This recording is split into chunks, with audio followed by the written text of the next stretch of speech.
నమస్తే, welcome to Vikram TV.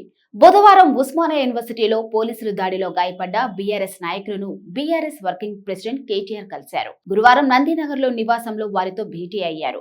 ఈ సందర్భంగా ఆయన మాట్లాడుతూ విద్యార్థులకు అధికారం కోసం వాడుకున్న రాహుల్ గాంధీ సన్నాస లేక రేవంత్ రెడ్డి సన్నాస చెప్పాలన్నారు.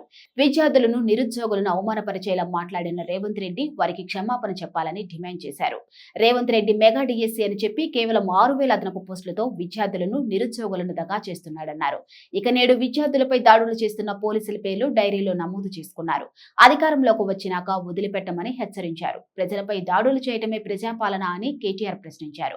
ఇక కాంగ్రెస్ ప్రభుత్వం వచ్చిన తర్వాత మీ పోరాట పటిమను అనేక సందర్భాల్లో చూపించారని బీఆర్ఎస్ విద్యార్థి నాయకులను కేటీఆర్ ప్రశంసించారు.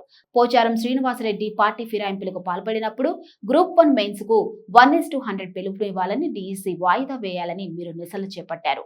ప్రజా వ్యతిరేక నిర్ణయాల విషయంలో కాంగ్రెస్ ప్రభుత్వంపై పోరాడుతూనే ఉండాలని కేటీఆర్ సూచించారు.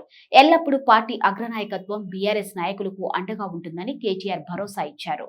కాగా యువగలం పాదయాత్ర సందర్భంగా నారా లోకేష్ రెడ్ బుక్ బాగా పాపులర్ అయిన విషయం తెలిసిందే. టీడీపీ కార్యకర్తలపై అన్యాయంగా కేసులు పెట్టిన అధికారులను అధికారంలోకి వచ్చిన తరువాత వదిలే ప్రసక్తే లేదు. మా కార్యకర్తల్ని అన్యాయంగా వేధించిన పోలీస్ అధికారుల లిస్ట్ ఈ రెడ్ బుక్ లో ఉంది. ఎవరిని వదిలిపెట్టమంటూ రెడ్ బుక్ రూపంలో టీడీపీ కార్యకర్తలకి నారా లోకేష్ భరోసా కల్పించారు. ఇక తెలంగాణలో బీఆర్ఎస్ కూడా అదే పందాలో బ్లాక్ బుక్ డైరీ అంటూ కార్యకర్తలకి ధైర్యం ఇచ్చే ప్రయత్నం చేస్తుంది. చూడాలి కేటీఆర్ డైరీ ఎంతవరకు వర్కౌట్ అవుతుందో.